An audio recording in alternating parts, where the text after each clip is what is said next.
लोकशाहीचा बुलंद आवाज रिपब्लिकन वार्ता या रिपब्लिकन वार्ताच्या 5व्या वर्धापन दिनाच्या हार्दिक हार्दिक शुभेच्छा। या वर्धापन दिनाच्या निमित्ताने महाराष्ट्रातील सर्व समाजसेवक लोकांच्या वंचितांच्या सर्व कामगारांच्या मदतीला धावून जाणारे नवरत्नातले रत्न अशा रत्नांना एकत्र करून रिपब्लिकन वार्ताचे मुख्य संपादक आदरणीय डॉक्टर अनिलजी आठवले सर आणि कार्यकारी संपादक आदरणीय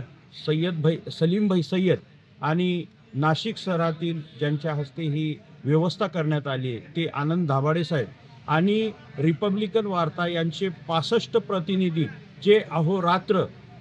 शहर जिल्हे वस्ती तांड्यापर्यंत हर पल की खबर ब्रेकिंग न्यूज हे देण्याचं काम हे रिपब्लिकन वार्ता करत असतं आणि त्यांचंही या समाज सेवकांच्या महाराष्ट्र रत्न पुरस्कारासोबत त्यांचाही पुरस्कार देऊन त्यांचंही स्वागत करण्यात आलेलं आहे। खरं तर डॉक्टर अनिलजी आठवले सर यांचं किती कौतुक करावं तेवढं कमी आहे। एक चांगलं संघटन आणि 65 प्रतिनिधी मुंबई वाशी पुणे नाशिक सोलापूर ह्या सर्व जिल्ह्याची माहिती रिपब्लिकन वार्ता एक मिनिटाला देत आहे। या अशा अपडेट चॅनलला 5 वर्ष आधी राज्य गाजवून एवढ्या कष्टानं एक तयार केलेलं संघटन डॉक्टर अनिलजी आठवले सर आणि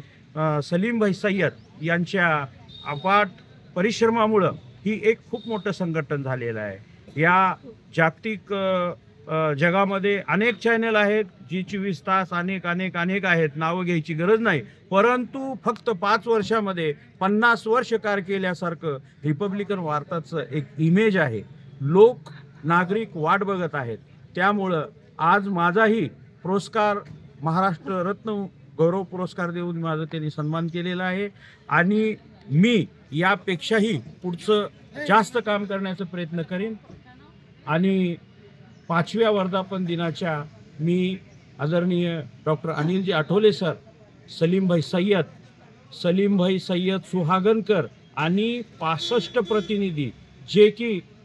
शिपाई म्हणून काम करतात आणि नागरिकांपर्यंत सैनिकांपर्यंत बातमी पाठवतात, त्यांची हाल सर्व महाराष्ट्राला माहिती देतात, अशा सर्व प्रतिनिधी प्रेस रिपोर्टर जर्नलिस्ट या सर्वांचं मी हतीमभाई शेख आणि मोमीन सगर आणि जमील अब्दुल शेख या सर्व लातूर विभागाच्या वतीने मी रिपब्लिकन वार्ताच्या सर्व टीमला खूप त्यांचं अभिनंदन करतो, त्यांचं स्वागत करतो। जय हिंद, जय महाराष्ट्र।